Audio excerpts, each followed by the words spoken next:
Welcome to career academy. दोस्तों आज हम करेंगे एलटी प्रीवियस ईयर पेपर के कुछ क्वेश्चन। तो स्टार्ट करते हैं आज का पहला क्वेश्चन। कबीर की शिक्षाएं किसमें संग्रहित हैं? ऑप्शन है हमारे बीजक, प्रियदर्शनिका, पद्मावत, उपरोक्त में से कोई नहीं। तो इसका राइट आंसर होगा हमारा ऑप्शन ए। कबीर की शिक्षाएं संग्रहित हैं हमारी बीजक में। पद्मावत लिखी थी हमारी मोहम्मद जयासी ने। नेक्स्ट क्वेश्चन करते हैं। मेहरुनिसा किसका वास्तविक नाम था? ऑप्शन है मुमताज बेगम का, नूरजहां, शाह बेगम, उपरोक्त में से कोई नहीं। तो इसका राइट आंसर होगा हमारा ऑप्शन बी, नूरजहां। मेहरुनिसा नूरजहां का नाम था। नूरजहां जहांगीर की पत्नी थी। नेक्स्ट क्वेश्चन करते हैं। गुरुमुखी लिपि के जनक कौन थे? ऑप्शन है हमारे गुरु नानक, गुरु अंगद, गुरु अर्जुन देव, गुरु गोविंद सिंह। तो इसका राइट आंसर होगा हमारा ऑप्शन बी, गुरु अंगद गुरुमुखी लिपि के जनक थे। और सिखों के प्रथम गुरु थे गुरु नानक देव, जिन्होंने सिख धर्म की स्थापना की थी, नींव रखी थी गुरु अर्जुन देव जी ने। और सिखों के 10वें और आखिरी गुरु थे गुरु गोविंद सिंह। Next question.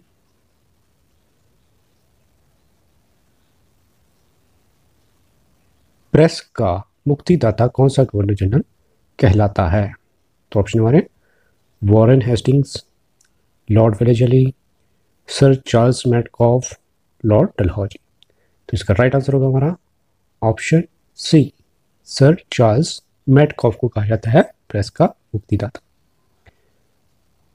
जो गवर्नर जनरल है बहुत इंपॉर्टेंट टॉपिक है, इससे हमारे बार बार क्वेश्चन रिपीट होते रहते हैं, तो इसके बारे में और जान लेते हैं। रॉबर्ट क्लाइव थे बंगाल के पहले गवर्नर। तो सबसे पहले क्या होते थे हमारे गवर्नर होते थे, कंपनी के पहले गवर्नर के बंगाल के पहले गवर्नर थे हमारे रॉबर्ट क्लाइव। और वॉरेन हेस्टिंग थे बंगाल के प्रथम गवर्नर जनरल। पहले बंगाल के गवर्नर थे रॉबर्ट क्लाइव, लेकिन बंगाल के प्रथम गवर्नर जनरल थे वॉरेन हेस्टिंग। और विलियम बेंटिंग भारत के पहले गवर्नर जनरल थे। भारत के पहले वाइसराय थे हमारे लॉर्ड कैनिंग। अगर पूछा जाए कि स्वतंत्र भारत के पहले गवर्नर जनरल कौन थे, तो थे हमारे लॉर्ड माउंटबेटन। स्वतंत्र भारत के पहले भारतीय गवर्नर जनरल थे हमारे सी राजगोपालचारी। तो बहुत ही इंपॉर्टेंट हमारे सारे सारे क्वेश्चन। नेक्स्ट क्वेश्चन को पढ़ते हैं। महात्मा गांधी ने साबरमती आश्रम की स्थापना कब की थी? तो इसका राइट आंसर होगा हमारा ऑप्शन सी, 1916 में की थी महात्मा गांधी ने साबरमती आश्रम की स्थापना। साबरमती आश्रम में हमारा गुजरात में। Next question. सांझ का तारा किसे कहते हैं? इसका राइट आंसर है हमारा ऑप्शन डी, शुक्र को सांझ का तारा कहा जाता है। और मंगल को लाल ग्रह कहा जाता है। और चंद्रमा पृथ्वी का उपग्रह है। बुध हमारा सूर्य के सबसे नजदीक ग्रह हमारा बुध है। नेक्स्ट क्वेश्चन करते हैं। पृथ्वी की मानक समय रेखा किस रेखा को कहा जाता है? ऑप्शन है 0 डिग्री देशांतर रेखा, मकर रेखा, कर्क रेखा, भूमध्य रेखा। तो इसका राइट आंसर होगा हमारा ऑप्शन ए, 0 डिग्री देशांतर को पृथ्वी की मानक समय रेखा कहा जाता है। और इसे ही ग्रीनविच रेखा भी कहा जाता है। ये हमारी पृथ्वी है। और 0 डिग्री अक्षांश पे हमारी भूमध्य रेखा होती है हमारी 0 डिग्री अक्षांश पे। और देशांतर रेखाएं होती है हमारी जो ध्रुवों को मिलाती है, उत्तरी ध्रुव को दक्षिण ध्रुव से मिलाती है। नॉर्थ पोल को साउथ पोल से मिलाने वाली रेखा को देशांतर रेखा कहते हैं। और 0 डिग्री देशांतर पे हमारी ग्रीनविच रेखा यानी कि पृथ्वी की मानक समय रेखा होती है हमारे 0 डिग्री देशांतर। Next question. गल्फ स्ट्रीम किस महासागर से संबंधित है? ऑप्शन है प्रशांत महासागर, हिंद महासागर, अटलांटिक महासागर, आर्कटिक महासागर। तो इसका राइट आंसर होगा हमारा ऑप्शन सी, अटलांटिक महासागर से संबंधित हमारी गल्फ स्ट्रीम। नेक्स्ट क्वेश्चन करते हैं। विश्व की सबसे लंबी नदी कौन सी है?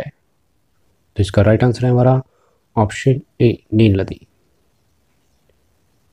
नेक्स्ट क्वेश्चन करते हैं। सूर्य उदय का देश कौन सा देश कहलाता है? ऑप्शन का राइट आंसर है हमारा ऑप्शन बी, सूर्य उदय का देश कहा जाता है जापान को। नेक्स्ट क्वेश्चन बहुत इंपॉर्टेंट हमारा, लंदन किस नदी के किनारे पर स्थित है? ऑप्शन है डैन्यूब, हडसन, टाइबर, टेम्स। तो इसका राइट आंसर है हमारा ऑप्शन डी, टेम्स नदी के किनारे है हमारा लंदन शहर। और अगर वे जान लेते हैं, बर्लिन मनी में हमारी नदी है स्प्री नदी, रोम में हमारी टाइबर नदी, और पेरिस फ्रांस में हमारी है सीन नदी। लंदन में अभी क्या हमने इंग्लैंड में टेम्स नदी है हमारी, और खार्तूम सूडान की राजधानी खार्तूम है जहां हमारी नील नदी बहती है, और मॉस्को रूस में हमारी मस्कवा नदी है, और काहिरा मिस्र में हमारी नील नदी है, मिस्र की राजधानी हमारी काहिरा है जहाँ हमारी नील नदी है, और हाको चीन में हमारी यांगटी सिकियांग नदी है, और बेलग्रेड यूगोस्लाविया में हमारी डैन्यूब नदी है, वॉशिंगटन अमेरिका में हमारी पोटोमेक नदी है, और न्यूयॉर्क में हमारी हडसन नदी है। नेक्स्ट क्वेश्चन करते हैं, भारत की किस देश के साथ सबसे बड़ी अंतर्राष्ट्रीय सीमा है? राइट आंसर हमारा ऑप्शन डी, बांग्लादेश के साथ भारत की सबसे बड़ी अंतर्राष्ट्रीय सीमा है जो है हमारी 4096 किलोमीटर के लगभग। नेक्स्ट क्वेश्चन करते हैं, गुलाबी क्रांति किससे संबंधित है? ऑप्शन हमारे खाद्यान्न उत्पादन से, फल उत्पादन से, मत्स्य उत्पादन से, झींगा मछली उत्पादन से। तो इसका राइट आंसर है हमारा ऑप्शन डी, झींगा मछली उत्पादन से संबंधित है हमारी गुलाबी क्रांति। और जानते हैं इसके बारे में, भारत में हरित क्रांति के जनक कहा जाता है एम एस स्वामीनाथन को, विश्व में हरित क्रांति के पिता कहा जाता है नॉर्मन बोरलॉग को, भारत में नीली क्रांति के जनक कहा जाता है अरुण कृष्णन को, और बहुत ही बड़ा हमारा भारत में श्वेत क्रांति के जनक कहा जाता है डॉक्टर वर्गीस कुरियन को श्वेत क्रांति का जनक कहा जाता है। पन्ना में मुख्यतः कौन सा खनिज मिलता है? तो ऑप्शन हमारे कोयला, तांबा, हीरा, सोना। इसका राइट आंसर हमारा ऑप्शन सी, पन्ना में मिलता है हमारा हीरा, पन्ना हमारा एमपी में। नेक्स्ट क्वेश्चन, इरुला जनजाति किस राज्य से संबंधित है? इसका राइट आंसर होगा हमारा option A, Tamil Nadu. Next question, Bharat का मैनचेस्टर किसे कहते हैं? इसका राइट आंसर है हमारा ऑप्शन सी, अहमदाबाद को भारत का मैनचेस्टर कहा जाता है। दोस्तों वीडियो को लाइक, शेयर और सब्सक्राइब करना ना भूलें। Thank you.